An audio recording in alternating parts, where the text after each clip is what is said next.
l'âme, l'esprit. Oula. Oui, Oui, parce que oui, oui, ces sujets qu'on fusionne.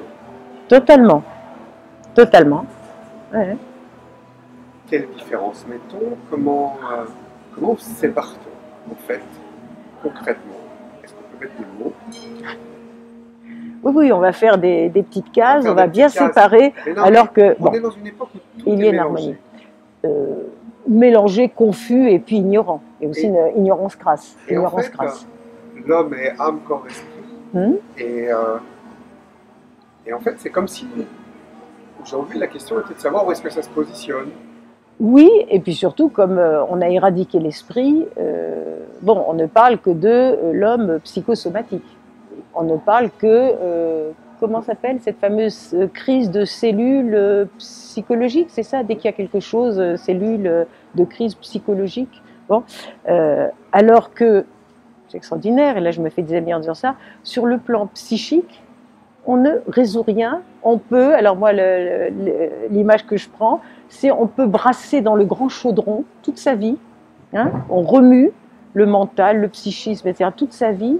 Et parce que le psychisme, moi je préfère dire psyché, psychisme, hein, parce que l'âme en effet a aussi un autre sens. La psyché est l'état intermédiaire. Donc quand il y a quoi que ce soit, par exemple si on est un peu bousculé ou on vit une épreuve, si on peut se référer ou du moins s'ancrer sur le plan physique, corporel, merci au corps, et pousser ses antennes célestes. Mais le psychologique, on peut, et là, il y a combien de témoignages autour de chacun, moi, autour de moi, des personnes qui sont éternellement, qui voient le psychologue ou la psychologue ou le psychanalyste, etc., et qui s'en sortiront jamais parce qu'en effet, ils s'en sortiront jamais et ils n'ont pas envie de s'en sortir, sauf le jour où ils en auront assez de parler d'eux-mêmes. Parce que la psychologie ou la psychothérapie a pour but a pour sujet le gros moi, que j'appelle avec dédain absolu et dérision, le gros moi. Je parle de moi, de mes problèmes, mes douleurs, etc., comme je suis intéressant. Non, non, parce que c'est pas le véritable être. Ce qui est intéressant, c'est pas ça. L'ego, c'est ce qu'il y a de plus mortel, justement, mortifère et mortel. Ce qui est intéressant, c'est l'être spirituel, en effet, et qui s'incarne, en effet, physiquement dans un corps. Ça, c'est magnifique. Donc, l'être corps, âme, esprit, c'est très simple à distinguer, si je puis dire, même si tout doit cohabiter et former un tour harmonieux. Alors, il y a une ancienne métaphore qui est très jolie, je l'emprunte, elle vient de l'Égypte, hein, de l'Égypte ancienne, où on compare, et ça a été repris après par d'autres auteurs, on compare l'être humain à une lampe à huile. Vous savez, les lampes de l'Antiquité.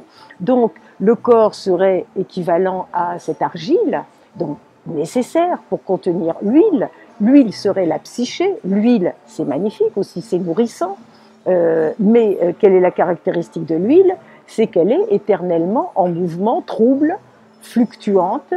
Bon, mais elle est nécessaire, elle est riche aussi. Et il y a la mèche. Et la mèche, c'est l'esprit. Notre esprit. L'esprit, donc, qui a besoin et de l'huile et de la coupelle d'argile. Et l'esprit seul est capable de s'enflammer au feu de Dieu. Voilà, qui est l'Esprit Saint, l'Esprit divin. Donc je trouve cette image, moi, chaque fois que je peux en parler, je la trouve très simple et très claire, et on ne confond pas, en effet, le psychisme et l'esprit. Voilà. Je peux le dire encore autrement, l'esprit, autant le corps, on le sait, même si on s'ingénie à vouloir le prolonger de je ne sais combien de temps avec le transhumanisme, le corps est mortel. Bon, réalité qu'on veut oublier ou ignorer. Le psychisme également est fluctuant et périra. La seule partie, si invisible soit-elle, la seule partie, mais présente, la seule partie indestructible est celle de l'esprit. Voilà. Donc, au lieu de s'ingénier à continuer à prolonger une existence humaine psychosomatique, eh bien, faisons la place à cette dimension supérieure, indestructible et ô combien joyeuse. L'esprit, c'est le spirituel. Merci beaucoup, Jacqueline.